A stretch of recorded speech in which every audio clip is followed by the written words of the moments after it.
I've been warning about this for decades.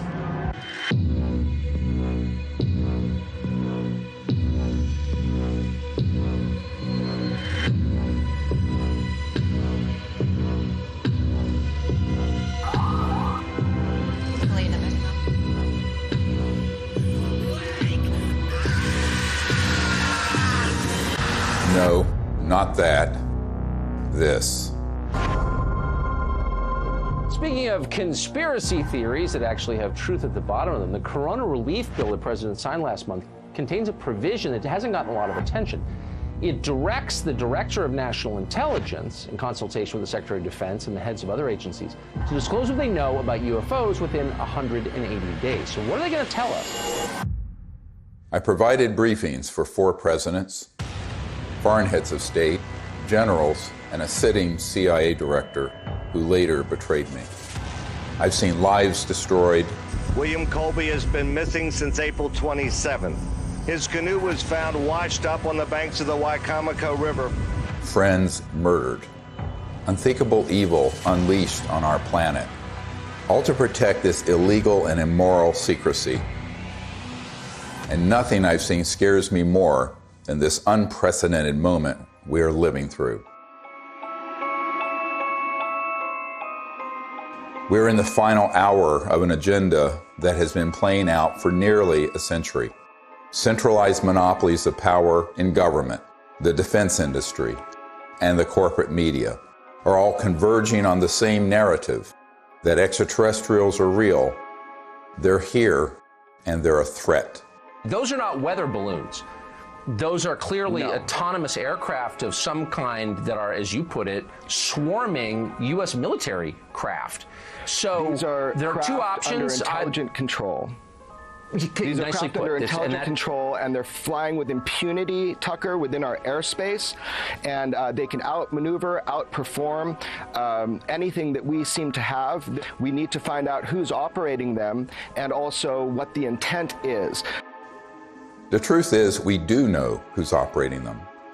Some are indeed extraterrestrial, and they are absolutely not a threat, as you will see. It is, in fact, the secrecy that is an existential threat to life on Earth and beyond, as stated by the first CIA director, Vice Admiral Roscoe Hillenkoetter.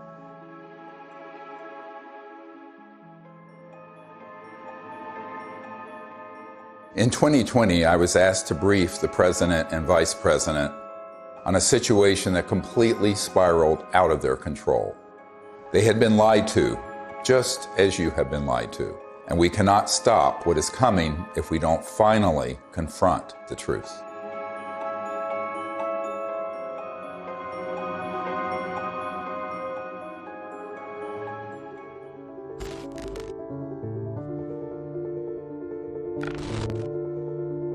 This may be one of the most important photographs ever taken. A dissection of an unknown humanoid from sometime in the 1920s. It clearly isn't human. I don't call it extraterrestrial for one reason. We don't have the history of that it came out of an interstellar craft. We don't have the genetics on it. And there are a group of doctors who are obviously doing the dissection, and then there are suits, very much look like government officials in the perimeter watching. A woman called me up a few months ago whose mother was a seamstress on the atomic bomb project and built the covering for the bomb that was dropped on Hiroshima and Nagasaki. So she was cleared to the A-bomb project. She was then, of course, moved to the only atomic bomb squadron in the world at Walker Field, which is where Roswell is. At that time, she acquired this photo. How do we know? We tested the paper to establish that it was pre-19 early 50s. And it's a photo of a photograph. And so we do a whole research project on it. We have it analyzed by the top medical archivist in the world, Dr. Burns in Manhattan, who establishes that it is the 1920s. We have the top clothing experts at the Metropolitan Museum of Art determined that those absolutely are from the 20s. So medically, clothing, everything. But if it is what we think it is, it means that there had been targeting and retrieval of extraterrestrial material and beings that are 20, 25 years before Roswell. And that opens another whole chapter. Now, the reason I think that's quite possible, I've had members of my team who've been in the vault and in the classified projects who have seen top secret files going back to the late 1800s and early 1900s dealing with ETs and ET craft and beings. So everyone thinks everything happened at Roswell. No, this goes back longer. Think about that. At least 100 years of UFO secrecy. Do you really think this guy, or this guy, or God forbid, this guy, really have a grip on this issue? Excuse me, I didn't mean to fart out of my mouth. They don't. This is why heads of state from around the world come to me, a retired medical doctor, to get the truth about this phenomenon. And sadly, they don't have the power to do much about it once they know the truth. In 2001, I brought together 20 senior military, intelligence, and aerospace whistleblowers at the National Press Club in Washington, D.C., for a press conference that would change the world forever. The men and women who are on this stage and the some 350 additional military intelligence witnesses to the so-called UFO matter and extraterrestrial intelligence can prove and will prove that we are not alone. This marked the public debut of the Disclosure Project and the launch of the global disclosure movement to end UFO secrecy and disclose technologies that would end poverty, climate change, and the use of fossil fuels overnight and transform every aspect of life on Earth.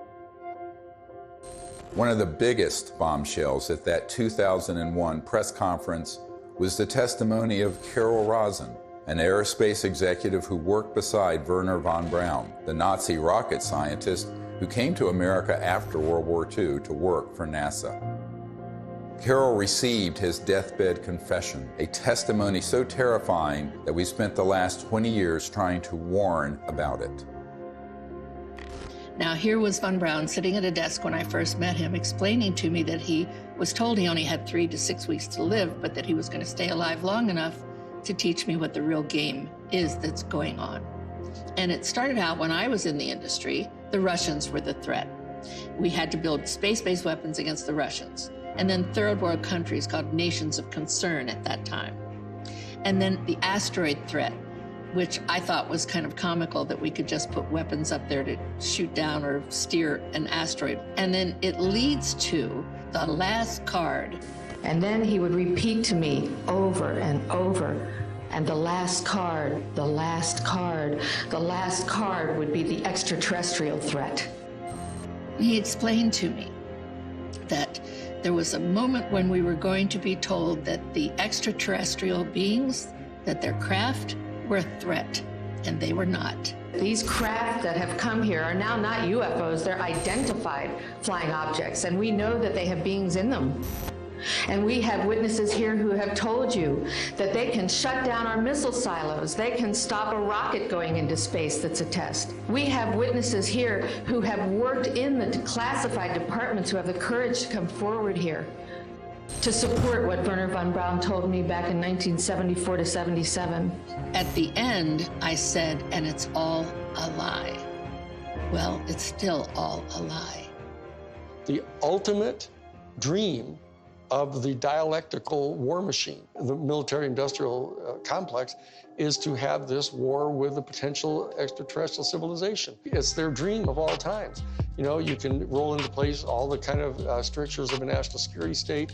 You can spend literally trillions of dollars a year on massive military equipment, super high-tech equipment, et cetera.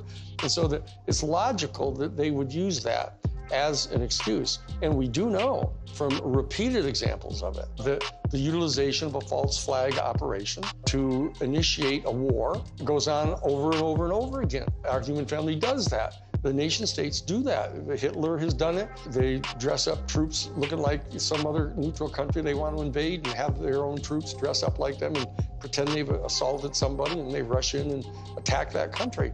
You know, it's gone on and on. Flashback to September 11, 2001. The world is in shock. The American people are paralyzed with fear and grief.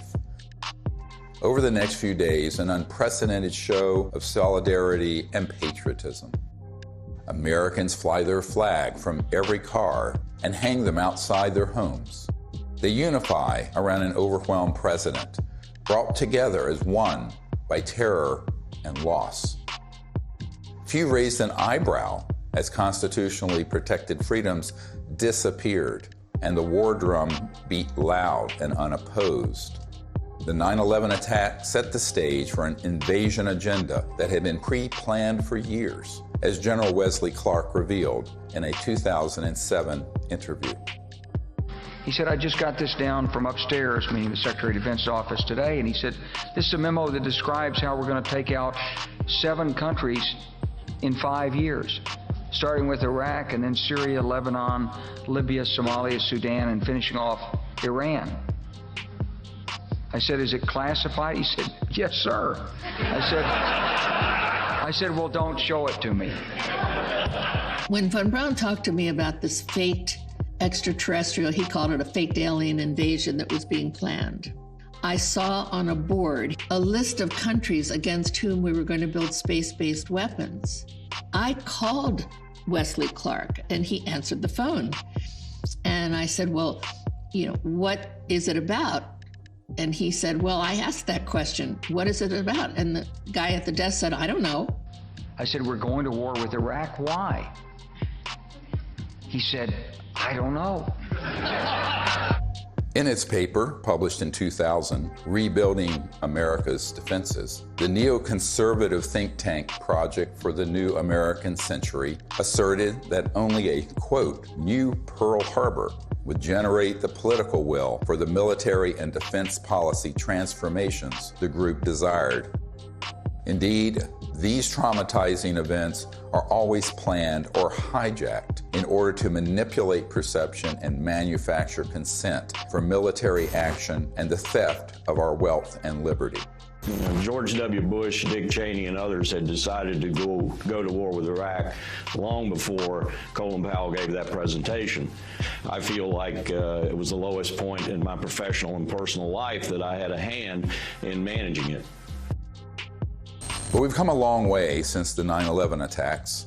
That same document that called for a new Pearl Harbor goes on to describe how we need to put weapons in space, and even predicts the creation of the Space Force. For a complete fascist takeover, the men behind the curtain will have to play their final card, a cosmic 9/11. This temptation to generate a false flag attack on the part of some extraterrestrial civilization, you even hear people like Ronald Reagan make reference to it. Perhaps we need some outside universal threat to make us recognize this common bound. I occasionally think how quickly our differences worldwide would vanish if we were facing an alien threat from outside this world. Wouldn't it be clear if we all of a sudden found ourselves being attacked by an extraterrestrial civilization? We'd finally all come together. Wouldn't that be really lovely? Well, it's not really lovely for the industrial state. They don't want to lose their other enemies first. They want to use up all that before they go to that extreme. The last card was the most profound experience I had in my whole life. And I accepted the mission.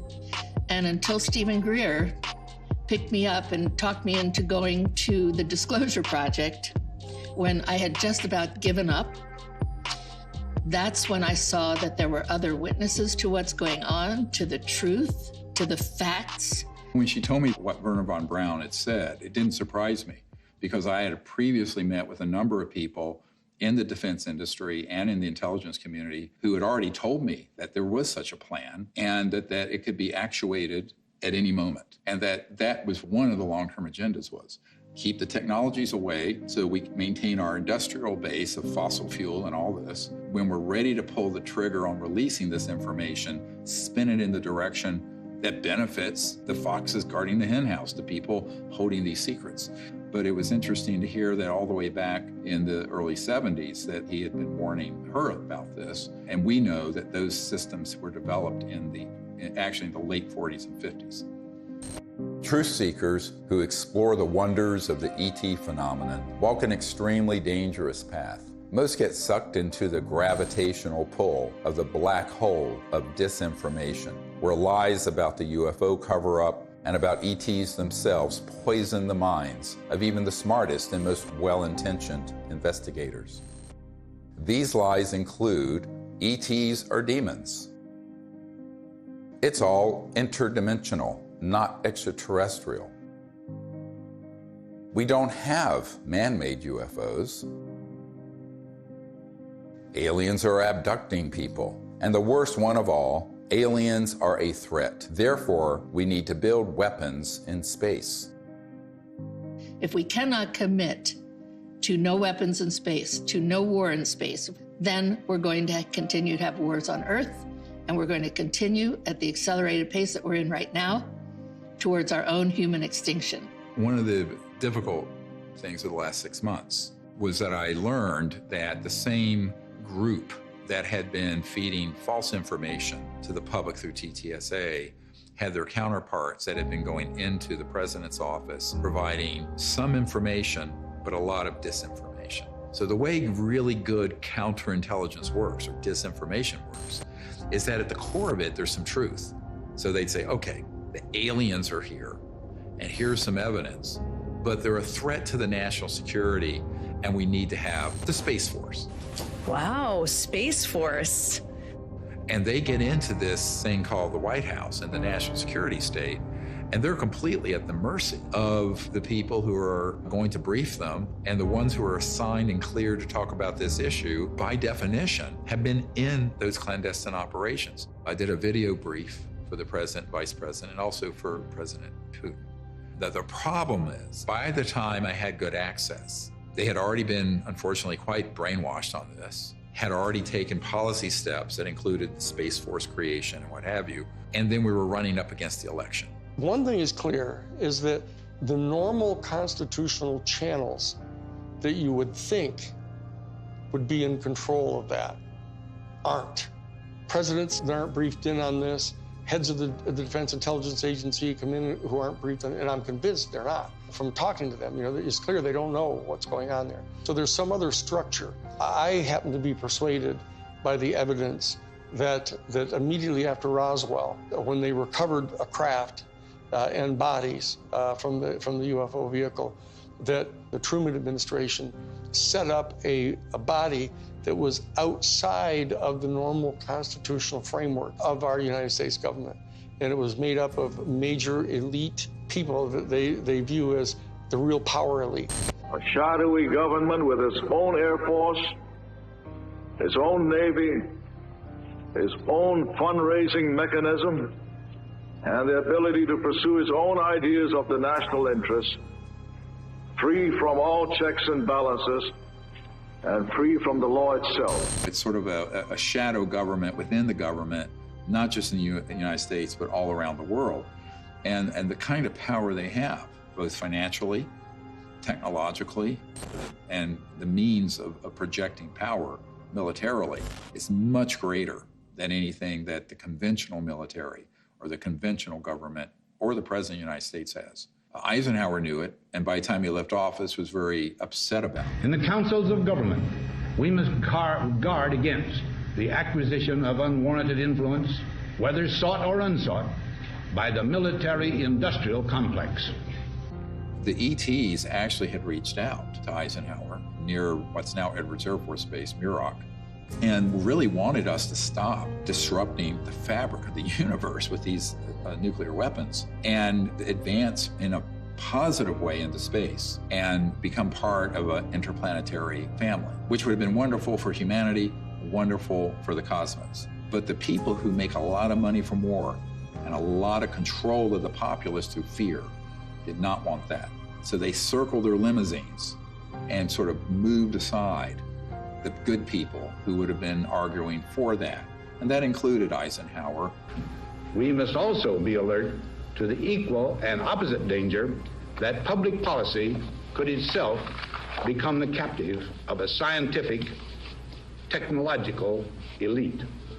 The fascist element that is owning most of the stock in the major corporations, especially the oil corporations and the natural gas corporations and the pharmaceutical industry, the railroads, the shipping lines. Virtually all these people are fascists, all during the robber baron era. That's what they did. They laid claim to those areas of our American economy, and they've never relinquished them. Those families and those interests became the foundation of the post-World War II military and intelligence and industrialists. They knew that after we had detonated the atomic bomb, there were ET crafts seen all over, wherever we were doing experimentation or storage or launches or anything, or even research and development. The ETs were very concerned about that for reasons we'll get into.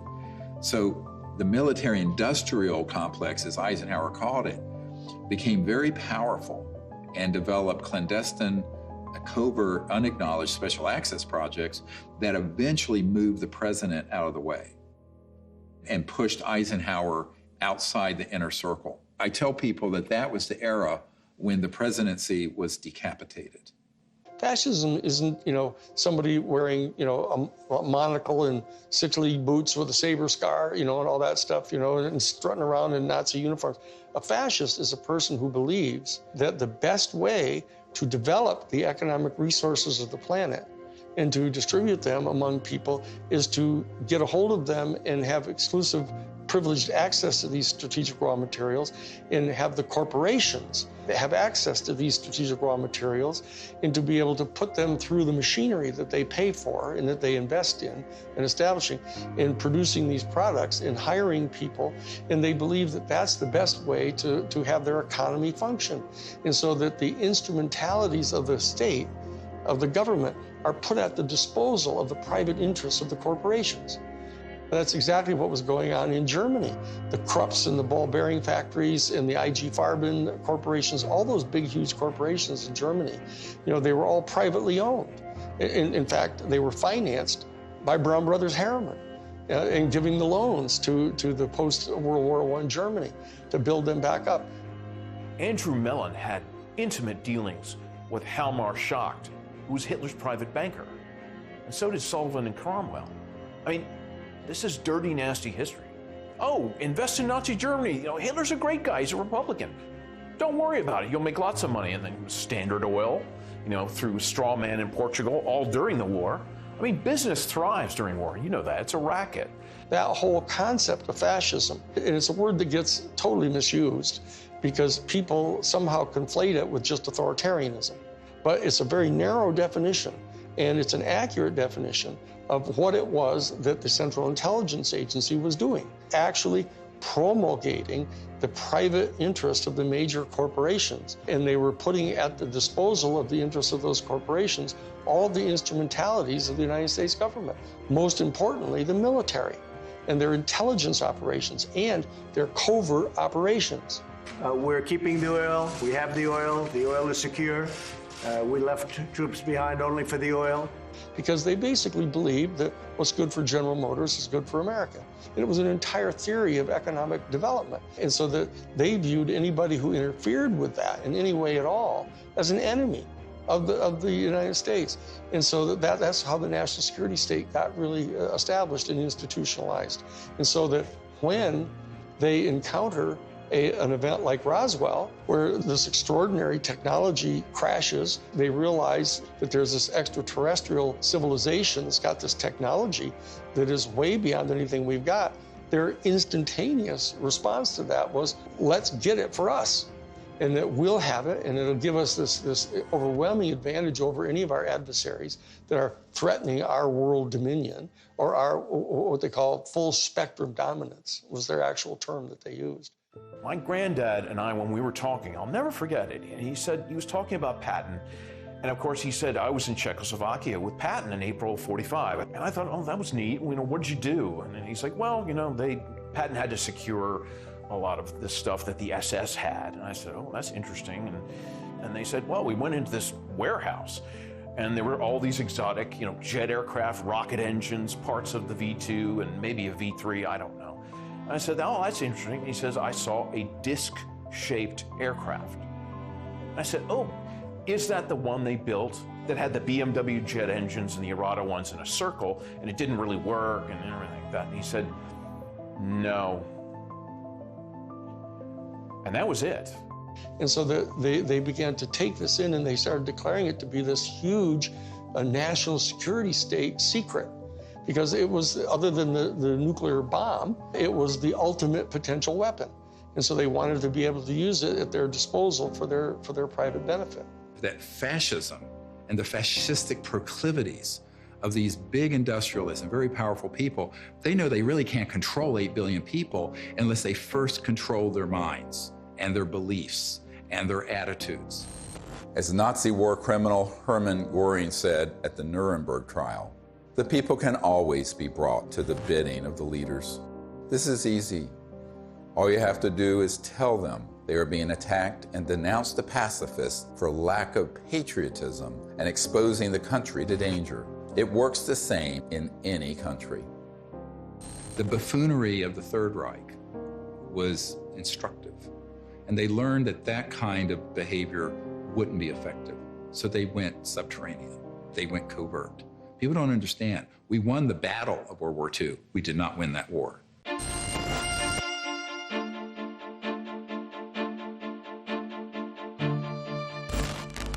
My name is Paula Harris. I'm an international investigative journalist in the area of UFOs. I've been working in this field since 1979. When I was living in Italy, I was reading in a journal that two little boys, they called them Indian boys, had been present at a crash near Socorro, New Mexico.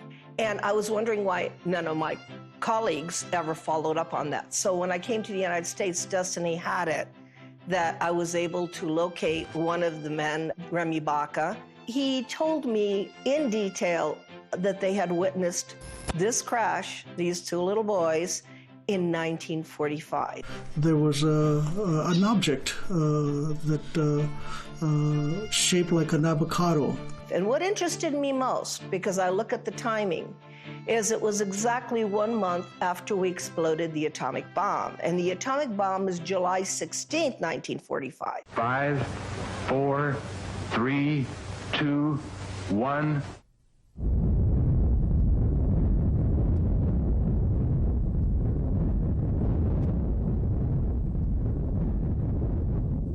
And they actually went up to the crash site and saw 3 beings. They were tall and thin, they had long arms. They had said they looked like a standing fire ants. One of the witnesses said he thought they were hurt because they were screaming, and the witness was 9 years old, so he wanted to go in and help them. I had these feelings that were being projected from them to me through my mind. I could feel what they were feeling, pain, anxiety. They were far away from home. They were lost. They were hurt. And I could feel that. And I could see all kinds of pictures in my mind that to this day I have not been able to figure out what they were. So why it's important is we have 2 witnesses. It happened August 16th, 1945. And from that area, about 13 miles away, we had exploded the atomic bomb. So I thought, well, let me go there. And for 5 years, I investigated this case and realized that whatever happened 1 month later was a statement to the planet. It was a statement about our going into the nuclear age. And it was a statement that meant, wake up, because whatever you guys did 1 month before is going to affect you for the rest of the planetary life. Assuming that they've always been there, but what caused this great interest in us, this large incursion after 47? Obviously, yes, the atom bomb. If you accept the multidimensional theory, it's highly likely that we've done a hell of a lot of damage. In somebody else's world, they might have even done more damage there than we did here. We kicked the hornet's nest because we actually were doing more damage in those other dimensions and worlds than we were doing here. Step in the shoes of a generic extraterrestrial who's tied into a civilization that's interstellar capable. And you are observing that in one person's lifespan, 100 years or so, we're going from guns and maybe cannons and a machine gun in World War I to thermonuclear weapons, then into the space age. Then these clandestine and covert unacknowledged projects develop weapon systems based on studying extraterrestrial systems and then beginning to put them on satellites, on aircraft, and on ships and on land-based systems. So the ETs are sitting back and looking at this in its aggregate. And now we're decades into the solutions for poverty in the environment, decades into the ability to have a new economy that would be just, and also would be a space economy. We could be out in space peacefully. We're decades to when we should have ended the war to end all wars was supposed to be World War I. What have we done? One war after another. Now they want to launch the big one, this final card that Wernher von Braun spoke of, interplanetary war, by hoaxing an alien threat. So these civilizations are really quite appalled, frankly. And at the same time, we're using weapons like atomic and nuclear that disrupt the fabric of the universe, and their worlds are affected. We knew the world would not be the same. Few people laughed. Few people cried. Most people were silent. I remembered the line from the Hindu scripture, the Bhagavad Gita. Now I am become death, the destroyer of worlds. I suppose we all thought that, one way or another. I am death, the destroyer of worlds, plural. Worlds, plural, is not just this planet. So it got to me that Oppenheimer knew right well that they were having UFO visitations, that someone was interested, and I had in my possession already the MJ-12 documents that are on Ryan Wood's website. A letter from Robert Oppenheimer and Einstein addressed to President Truman. It's called Relationships with Celestial Within Our Bodies. When you say relationships with celestial bodies, and you are calling whoever was over that area cultures, you're not really talking about any kind of hostility. What you're talking about is more integration. So that whole document said, what do we do with this problem? Do we communicate with them and treat them like they're another country? And if so, the United Nations is not capable of handling this. In the document, it says we need to create a supra-United Nations. These are the words of Einstein and Oppenheimer. Who can deal with this problem? The ETs have done a number of things when we go too far, where they stop it. Now, they don't do anything hostile or violent back. They've made it quite clear through very explicit events where the ETs do not want humans going out there with guns blazing. A couple of nuclear weapons sent into space were destroyed by the extraterrestrials. The one incident, for example, was they actually photographed the UFO following the missile as it climbed into space and shining a beam on it, which neutralized the missile. And that is their major concern, is to preserve the integrity of the Earth, because it affects their own system. The very end of the 70s and the early 80s, we attempted to put a nuclear weapon on the moon and explode it for scientific measurements and other things, which was not acceptable to the extraterrestrials. And what happened? They destroyed the weapon before it got to the moon. The idea of any explosion in space by any Earth government was not acceptable to the extraterrestrials, and that has been demonstrated over and over. And what's the consequence? How is that demonstrated? By the destruction of any nuclear weapons sent into space. If they were hostile, they would have just eliminated all that testing. They don't. I find out that is not the way they operate. They warn. They say, what the heck are you doing to your beautiful planet? And you have a choice. We have a choice. We can listen, or we can let it happen. If people are watching the media right now, they're not hearing about the peaceful extraterrestrial craft. What they're seeing are released, supposedly leaked documents, leaked videos, much of which is not even true. They're not real. It's faked right there.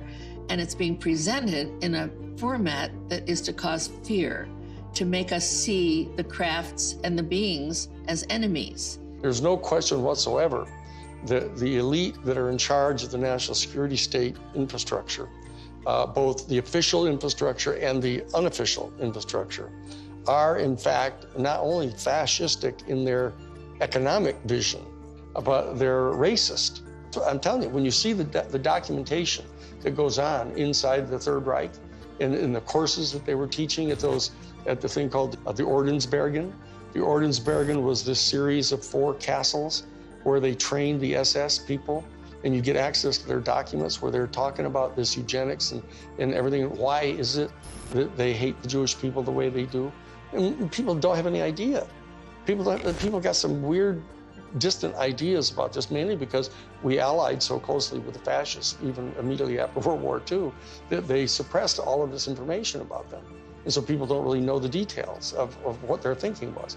But the bottom line is that this issue of racism runs extremely profoundly deep in this elite, white, male, Caucasian elite that owns most of the stock and shares of the major corporations and are the promulgators of this fascist ideology, right?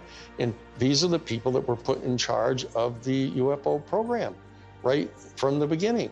Many people who would consider themselves New Age and into all this stuff fall into these camps of, well, there are the good aliens and the bad aliens. And the good aliens almost always look like someone from Norway. And the bad ones have different features or maybe darker. I'm going, this is racism. You just call it out what it is. This is absolutely racism extrapolated into an interspecies level. Not just racism, but speciesism, which is even deeper. We have to try to overcome this. We have to train ourselves. They're hoping that we as humans evolve out of this mindset of ingrained racist tribalism and not go down the path that these covert interests want us to do and extrapolate into space, push out into space the racist world we've had. I call it exo-racism.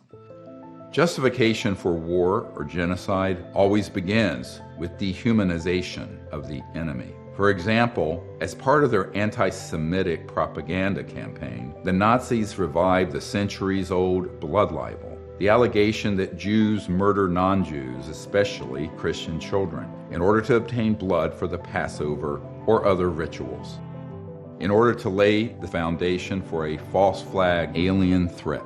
The national security state has engaged in a similar propaganda campaign for decades, a cosmic blood libel.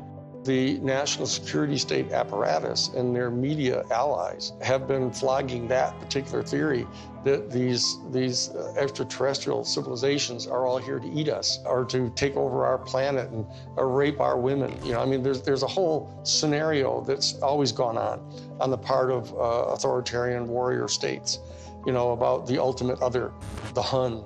95% of all of the movies that have ever been made about extraterrestrial life have portrayed them as hostile and dangerous to us, and it sells in that way. I don't know why people watch those movies. But on the other hand, I don't know why people watch cage fighting either. When Unacknowledged went viral and got hundreds of millions of people to see it, within months, they stood up the TTSA with Luis Elizondo, who is a famous disinformation operative in the Pentagon, at least amongst intelligence officials that I've met with, and others who are well-known disinformation figures within the UFO subject. That began the whole process of trying to pull the narrative back to, gee, we don't know what these are, but here's the evidence that we're, quote, leaking, which wasn't a leak, it was a controlled release. And then they hit the button, so the mainstream media that will take dictation from the intelligence community begins to cover it in the New York Times and CNN and every network around the world. Whereas the Disclosure Project has 100 times more direct military witnesses and better evidence. And they wouldn't touch it because it doesn't have the threat narrative attached. It doesn't have the agenda attached. The UFO threat is being exposed by this former Defense Department official. There are unidentified vehicles violating U.S. airspace with unknown intentions and extraordinary capabilities being encountered by U.S. military personnel. We don't know where they're from. Chris Mellon, descendant of one of America's most influential families, oversaw the budgets for some of the military's most top-secret weapons programs. I think there's a reason they picked a Mellon. This is a tradition in our family. You know, as you said, the Mellons were the first family of intelligence that will go along with, you know, we need to do this for the good of the country. You know, yes, you got to lie and do whatever you have to do, but, you know, this is what we need to do. And they'll just do it. I mean, I'm not going to, you know, stay silent when members of my family lie to the American people. I won't do that. It's one thing for my dad, you know, in the old days, to get up there and do some mild fibs about, you know, highways. This is not. You're messing around with the survival capability of the human race. Correct. I mean, that's not an overstatement. Right. This is deadly serious. It's not funny. I know from direct conversations with Lou and with Chris that they know that the major military authorities with whom they've had very close communications realize that if, in fact, the extraterrestrials were hostile in their intent toward us, they could have done anything they want to do. They can come and go at their pleasure. And so that in that regard, they do not constitute a clear and present danger to our national security. But they also know that they're in the habit of getting their funding for all of their entire organizations, et cetera, by flogging a threat. And so that they're inclined to do that because the simple fact is they don't trust the people in Congress. They think the people in Congress are so Pavlovian in that they, in fact, distrust their constituency so much that they have to scare them. And so they say, well, if we're going to be able to justify having hearings about the UFO issue, we're going to have to tell our people that, you know, oh, they're a potential threat to us. And so therefore, they're conning their own constituents. And then they are getting conned by the military-industrial complex because they don't trust them either. And this is a question of integrity. That as long as people are not trusting each other and they're conning each other, you know, this is dangerous. This is how wars start. This is how people lose control of the narrative of what's going on here. Those of us in the CE5 community, et cetera, need to establish some kind of level of discourse with Lou Elizondo and with Chris Mellon. All they have to do is know that we're obviously sophisticated enough to know that what they're saying publicly, they know isn't true. We have to be able to establish diplomatic relations with our own people if we're going to establish diplomatic relations with an entire extraterrestrial civilization. And so that we can't just degenerate into the same kind of low consciousness bullshit, you know, that we're afraid of. The facts about UFOs are so much stranger than the lies that you discredit yourself simply by telling the truth, especially when it comes to so-called alien abductions. Perhaps the most devastating aspect of the cosmic blood libel is the hoaxing of alien abductions by humans in order to create a culture of fear towards extraterrestrials. Dozens of insiders have confessed this secret to me, but it wasn't until 2016 that I was able to get one of them to say so on camera.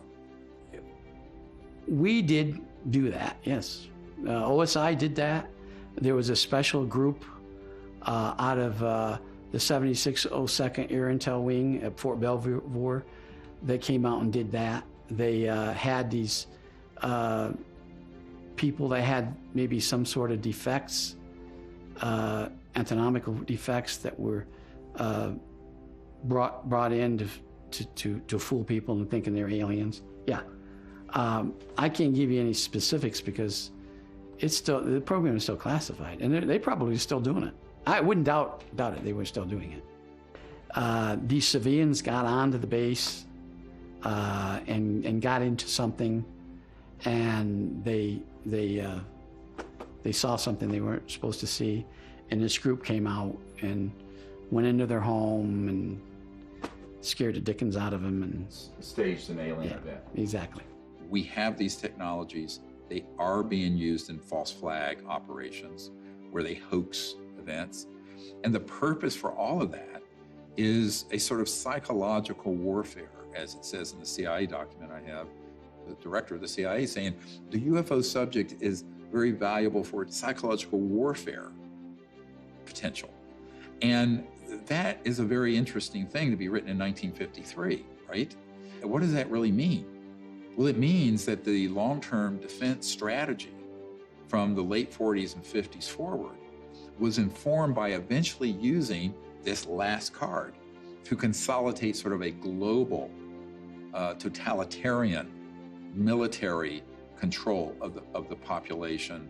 Could it be manipulated purposely by people who have the technology to simulate UFO sightings? And people say, well, of course not. Who would do a thing like that? Well, I would remind you that during the Watergate investigation, it was discovered that there was a plan originated in the White House to surface a submarine off the coast of Cuba and paint the second coming of Christ over the island of Cuba using holograms. Which is well within our technology today. The idea was that since there is a large Catholic population in Cuba, they would be so upset by this vision that this would saturate the communication channels, the telephone system in Cuba, long enough for an invasion to take place.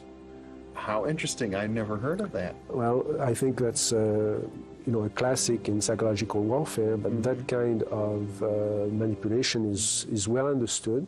And I have personally investigated several apparently genuine UFO cases where there was, in fact, manipulation. My conclusion, the conclusion of scientists working with me, was that there was, in fact, a manipulation taking place and that it was not a hoax on the part of the witnesses, but a hoax on the part of somebody much better organized than them. In Vallee's book, Forbidden Science 4, he describes a smoking gun document that confirms what Doty said.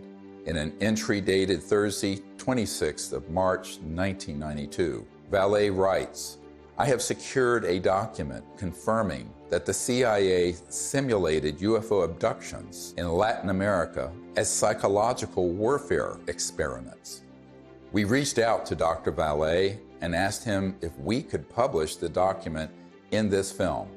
He refused and tried to blame the producers of this film for his decision to not release it. Unfortunately, others in the UFO research community have similar evidence of this cosmic false flag, but are afraid to come forward publicly. This lack of courage or integrity, or both, is precisely why the secrecy persists." I also asked Richard Doty about the last card scenario, using the military lingo for false flag, deceptive INW, which stands for Deceptive Indications and Warnings. Have you been exposed, or did you come across in your career and your network the false INW or the Deceptive Indication and Warnings projects related to this? Yes. And what did you find out about those? That's pretty hush. I don't think I should talk about that. Okay. Yeah. I mean, that's where when I briefed the head of the Defense Intelligence Agency, that was the main subject. That is, that's very sensitive. Yeah, it's very sensitive. Yeah. Extremely. Yeah. So we'll just pass that question on.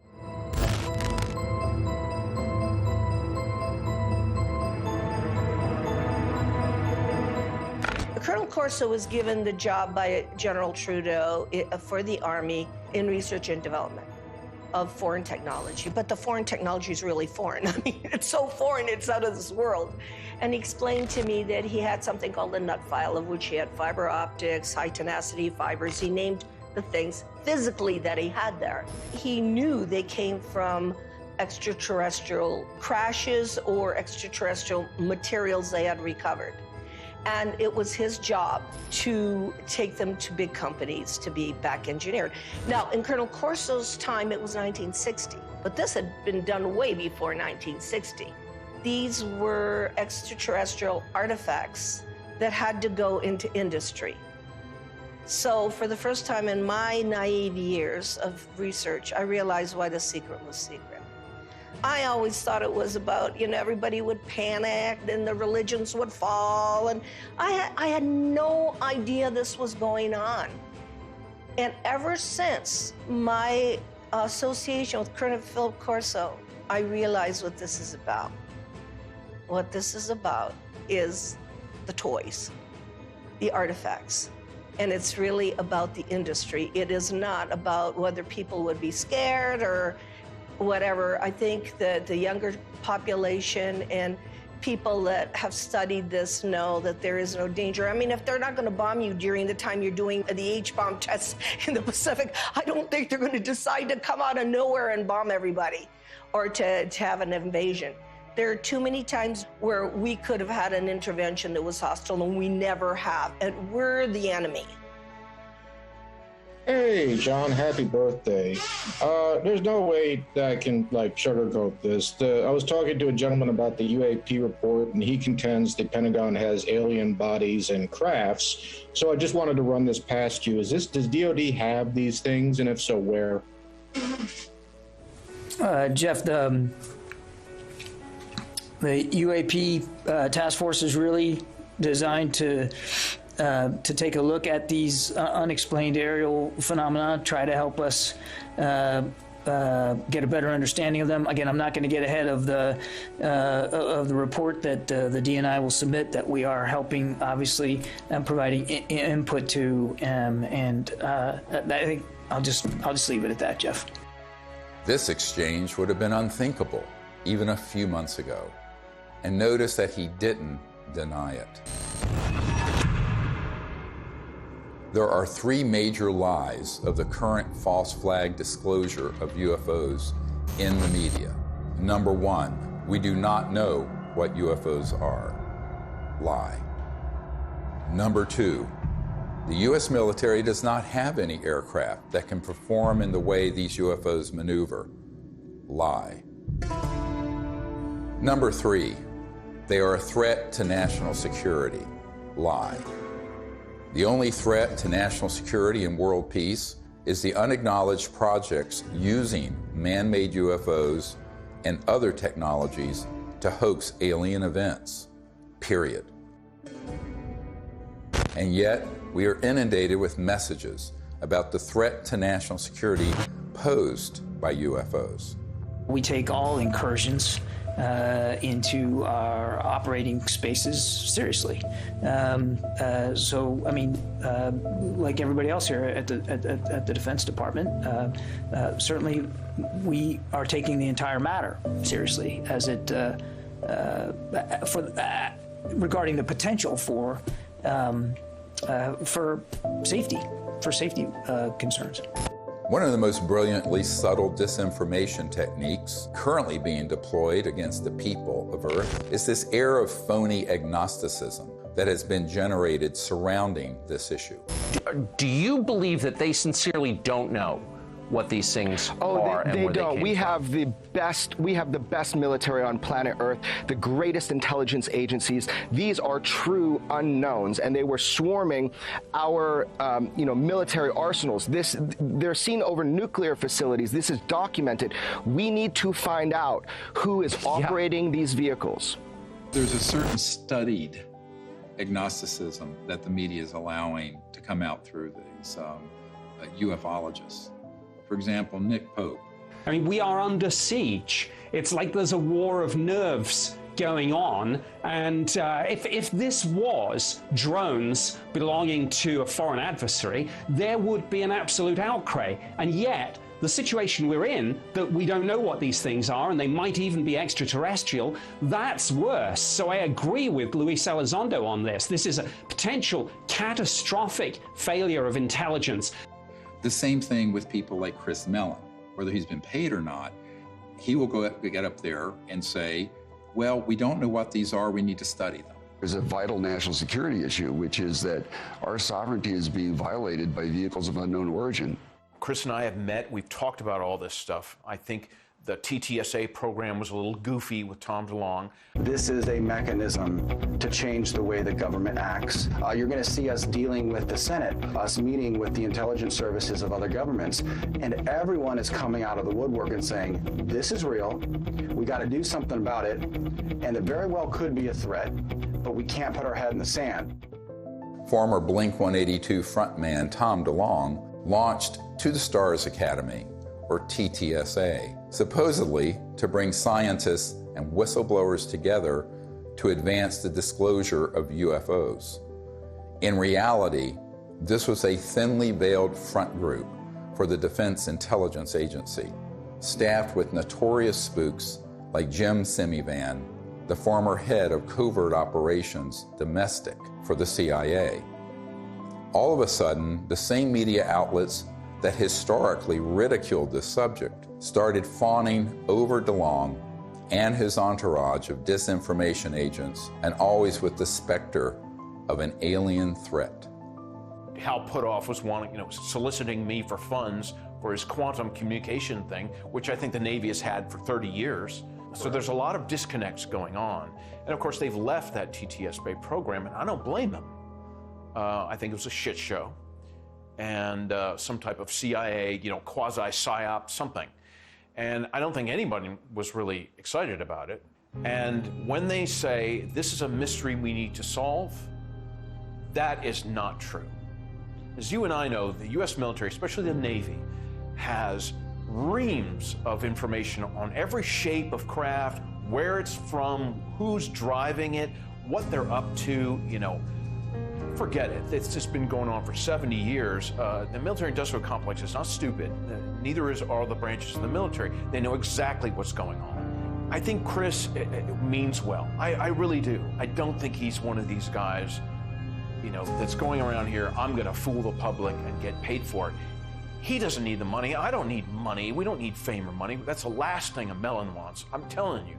And of course, TTSA even had a Lockheed Martin Skunk Works engineer who said, we need more money to study this because we don't know how these operate. In 1984, I got my chance to go to the Skunk Works. I'm working on things that defy imagination. Meanwhile, we published a letter that was written to Ben Rich, the head of the Lockheed Skunk Works. And the person writing was a friend of Ben Rich and said, are these UFOs ours or extraterrestrial? And Ben Rich writes back, they're both. He acknowledges that they are both extraterrestrial and ours. Now, this is not some ufologist. This is the head of the Lockheed Skunk Works, the premier aerospace engineering entity arguably in the world. Another man exchanging letters with Ben Rich was military aerospace historian James Goodall, who was Rich's pen pal and confidant for 25 years. I met Mr. Goodall in April of 2021 at the 20th anniversary of the Disclosure Project, which we celebrated in Scottsdale, Arizona. He was dying of esophageal cancer. This is the mid-90s. He'd already retired from Lockheed. And I tracked him down. He was at USC Medical Center near the end of his life. And we were talking about John Andrews and some other stuff, and we started talking about UFOs. And he said, Jim, we have things out in the desert that's 50 years beyond what you, and he was talking directly to me, beyond what you can imagine. And if you've seen movies like Star Trek or Star Wars, we've been there, done that, or decided it wasn't worth the effort. I said, Ben, you want to expand upon that? And typical Ben response was, no. The first time I realized that some of these vehicles were actually man-made was when I met aerospace illustrator Mark McCandlish, who testified at the Disclosure Project press conference about a highly classified air show at Norton Air Force Base, where reverse-engineered flying saucers were unveiled for those with a, quote, need to know.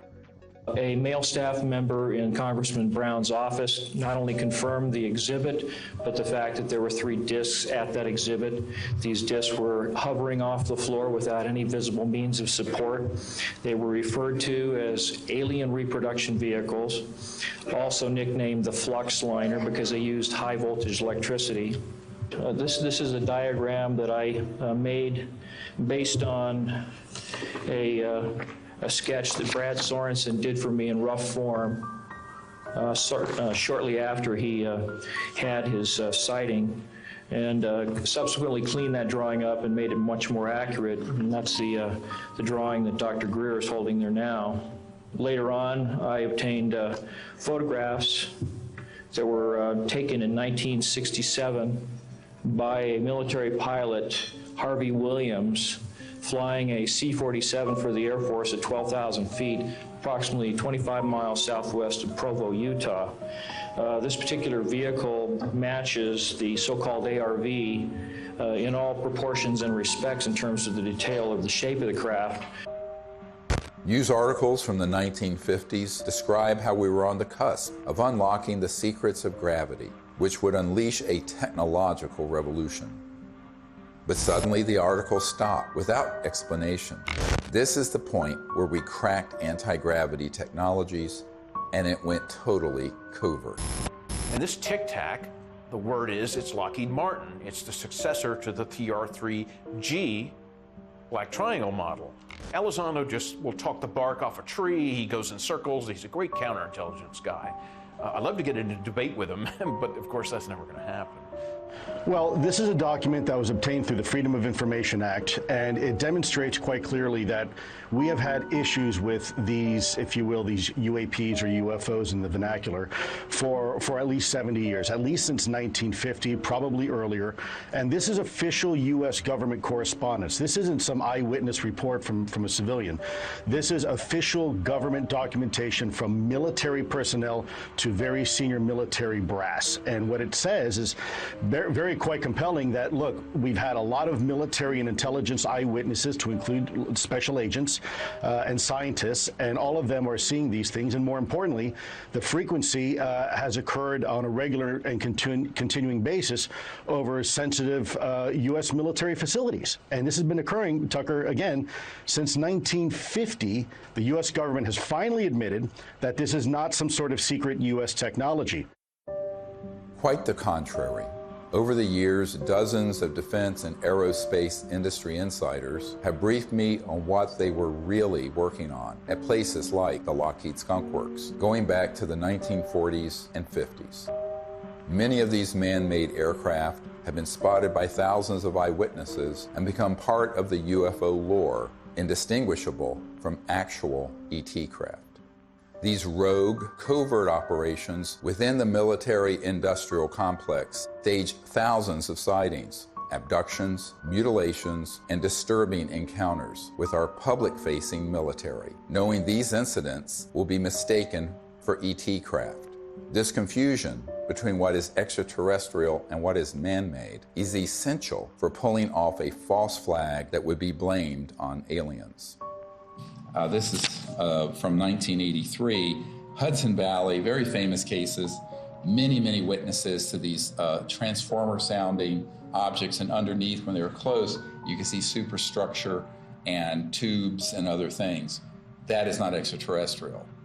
Now, have there been extraterrestrial vehicles of boomerang and other shapes? Yes. But where do you think they get the idea? And also, how else do you create a false flag? You have to create structures that would be believably not aerodynamic. Some of them are kind of hybrids. They'll have some conventional propulsion as well as electrogravitic, and they all have structural, superstructure components that are clearly a man-made machine, not an interstellar vehicle. This is 1989 in Belgium, that you can see all the tubes and structures underneath. Again, this is global. These are also well-known platforms. You can basically, once you get your lifter system in place that causes mass cancellation, you can create any kind of air structure around it. And it doesn't matter if it's aerodynamic or not, because the way it moves, it moves, let's say, the molecules of air around it, so it's basically moving an electromagnetic field effect, so there's no resistance and there is no sonic boom. That's man-made. We've had it for decades. This one is great because it has, if you look at the underside, there are the girders and the structures, and the people under it could see that and could see the light in the center and the three on the end. That is man-made. There are extraterrestrial vehicles that are triangular and that are saucer-shaped and that are other weird shapes. So to make things complicated here, how are you going to know? Well, you got to be close enough to it to see. And if you can't see the superstructure detail, you're not going to know whether it's extraterrestrial or not. This is from Southern Illinois in 2000. They went from animal mutilations being staged by clandestine human organizations to these were doing human vivisections and killing humans. But of course, they wanted everyone to believe the aliens were doing vivisections on people. No, it wasn't. Which ones are man-made and which ones are extraterrestrial beings? Dr. Greer is figuring this out. We've got to listen to this information. These are facts. This is not rhetoric. And then we've got to be able to apply it. We're taught to be afraid. We're taught to fear. We're taught to fear extraterrestrial beings. Really? Get over it. Meanwhile, you have people who would purport to be experts in UFOs going on Fox News and other news outlets saying, we don't really know what these are. It's a big mystery. They've lied by omission, and when they say it's a mystery, that's a lie. Okay, I'm sorry, but that, I'm not on board with that. And that, But they have to know that's a lie. Right. So they do. And I think, it's obvious. So, that's why I'm giving this interview with you today. I mean, I've had enough of that. I had enough with my dad. Was he a liaison to Majestic 12 as a magic member? Probably. He probably had 2 pages of the UFO file. Don't worry about the rest of it. Just 2 pages are all you need. Okay, yes, sir. And Chris is going, yes, sir, too. So those people are very studied agnostics who act like we don't know, we don't know, we don't know. And that's why they're given an audience. If they were actually to say, here's what they are, here's what they're doing, which is what a truthful disclosure would be, they would be banned off those networks. I don't think I've ever spoken to anyone who has seen more reports, paperwork, photographs, interviews as you on this topic. Has there ever been a confirmed extraterrestrial ship? We'd have to say no. We'd have to say what's confirmed is that we don't know what this, let's call it a ship or an object. We don't know what it is. We can just say what it isn't. Right. And, you can ask yourself, well, then what? And of course, what we call the extraterrestrial hypothesis is a valid one. I mean, maybe it is from some other place in the universe. In the axis of disinformation, Leslie Kean is the original shameless opportunist of ufology. Over 2 decades ago, Leslie embedded herself in the planning and execution of the Disclosure Project and then betrayed our trust by hijacking our top secret witnesses and case studies and repackaging them. Most people don't realize that on the day of the Disclosure Project press conference, intelligence agencies jammed our signal leaving the National Press Club building for the first hour. Leslie was there and she knew that we had revealed too much. She adopted this fake agnosticism so that every door to mainstream media outlets would be open for her. Anything that can operate in impunity within our airspace, within restricted airspace, that can have near misses with our Navy pilots, it has to be considered a potential threat. Anything that's in the skies that we don't know what it is, and it's demonstrating incredible capabilities. The only way the Department of Defense is going to deal with it is to see it as a potential threat. Anything that enters an airspace that's not supposed to be there is a threat. After receiving classified briefings on UAPs, Senator Marco Rubio called for a detailed analysis.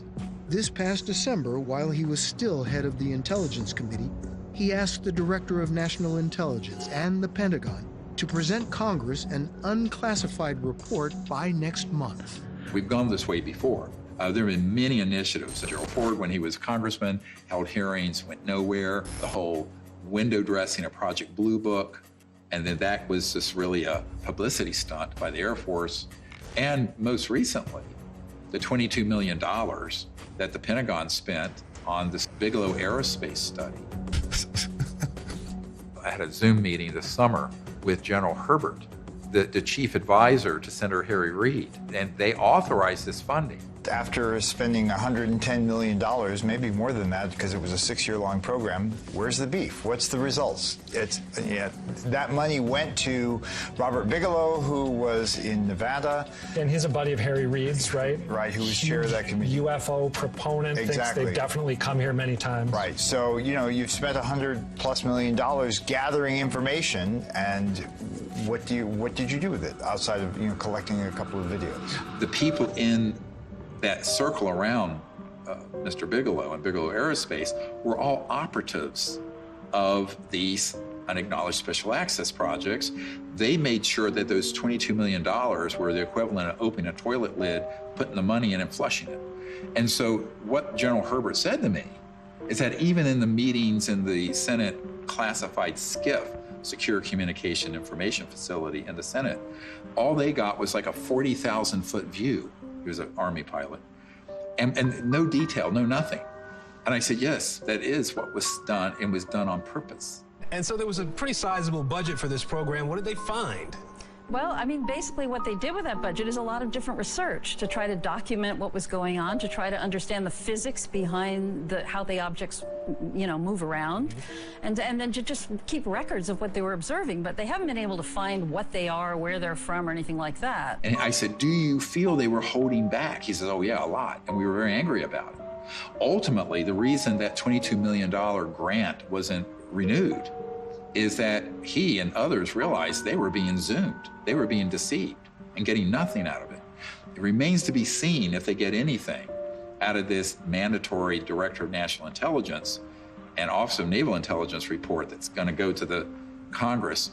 I think that the more information that's in it, it could be even more dangerous than nothing, because I think they will cherry pick cases that they will spin as evidence of a national security threat. And that's what's been ramping up in the media. So my concern is we need to get ahead of that curve and release to the public this information with the evidence and everything we're presenting, so that people at least ask the critical question: is that report full and accurate? And is it even the truth? I think we need a lot of skepticism. If it's coming out of the US government or any other government and the mainstream media, until proven otherwise, it is cherry-picked information and someone has an agenda because they've hit the button, the go button with the mainstream media to cover it in a very specific way that does not redound to the benefit of the human race. Von Braun gave me the idea that we should have a bill in the Congress and it should have a matching treaty. Well, we did for a while, but in the Congress it didn't work, not in this country. So I went international. And international is where I found some intelligent life that was really willing to create an agreement, a treaty, to prevent the placement of weapons in outer space. Да, наверняка инопланетяне в той или иной форме и в том или ином образе присутствуют на планете Земля, потому что из миллиардов галактик, по теории даже вероятности, не может организованная разумная жизнь существовать только на планете Земля. Но пока инопланетяне своим присутствием не нанесли никакого ущерба землянам, инфраструктуре и вообще живым организмам на Земле. Поэтому говорить о том, что есть инопланетная угроза, это, наверное, не соответствует реальности.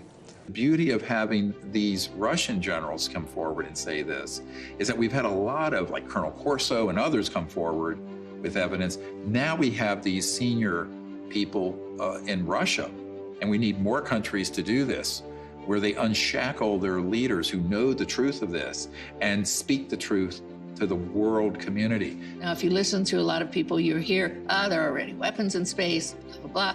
But the fact is, if anyone reads this treaty, which is hard to get them to do, it's on peaceandspace.com, then you will start to see, and it does tap people, along with the treaty, CE5 events where people can actually have an experience. What more do we need? Well, if you're listening to the scientific method that's been taught to most of us, there's no evidence, we're still looking for it. That is ridiculous. What about the people like me, like Dr. Greer, like 900 other witnesses? What about them telling the truth, risking their lives? The courage that it takes to do this, I haven't had it until now. There is another path, just outside the gravitational pull of that black hole of disinformation.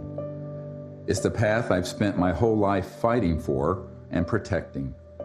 It's the path that leads to enlightenment, world peace, and the realization of technology so advanced that to us, they would seem magical.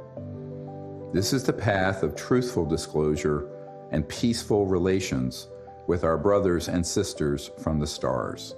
CE5, or Close Encounters of the Fifth Kind, is a set of protocols I developed to initiate peaceful contact with interstellar civilizations.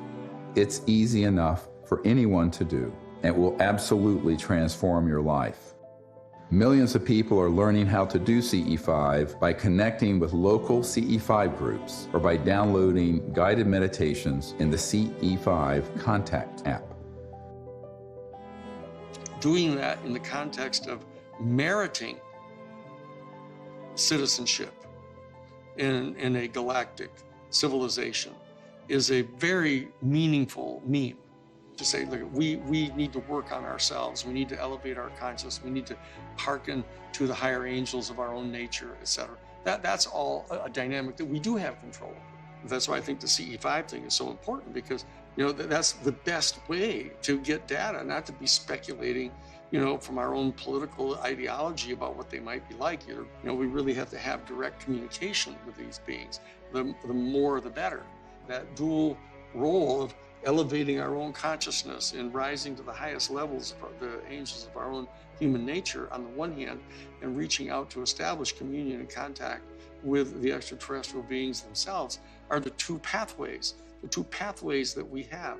And in dealing with the national security state, we just have to take whatever steps we can in the legislative realm to impose treaties to keep us from doing things like militarizing space and developing space weapons and all that kind of stuff. That's another third leg of this stool that we have to really do to exercise whatever kind of control we can have over the political realm. And that, I think, is the only way we're going to have not just world peace. World peace should have happened at the end of World War I. We have to have universal peace. At this point, world peace is too late. We're already in an interstellar moment. We're already in a cosmic time. So we have to have universal peace. And universal peace comes from both our external policies and behaviors and from within, the great peace within, the state of universal consciousness. As we wrap up this film, we are seeing the threat narrative intensify by the day. Language like, "We need to stop trying to contact aliens," seems to confirm my long-held suspicion that CE5 would be blamed for a staged alien attack. Do not believe this lie. This isn't entertainment. This is our survival. I saw that Dr. Greer would never stop doing this until he took his last breath, and that he needed help with this. This is not about us. It's not about, fame, fortune, money. There's no money anyway in all this. It's about finding a group of people that have the same vision, but the most beautiful vision he has. And I've attended so many CE5s, is that he has found a way, a non-hostile way, to communicate with who's ever out there, because whoever's out there is depending on him to change this situation. So that, for me, is the most important. The CE5 protocols that everybody can do is going to make a darn difference. So for me, the Disclosure Project is a miracle. And it hasn't been easy. It has not been easy. Can I give you a hug? I love you. You just keep going. We're here. You just keep going, okay? I'll never leave you, so you just keep going. Do what you do. And do what you do the best, because if we don't do it, nobody's gonna do it. Do you understand that? Okay.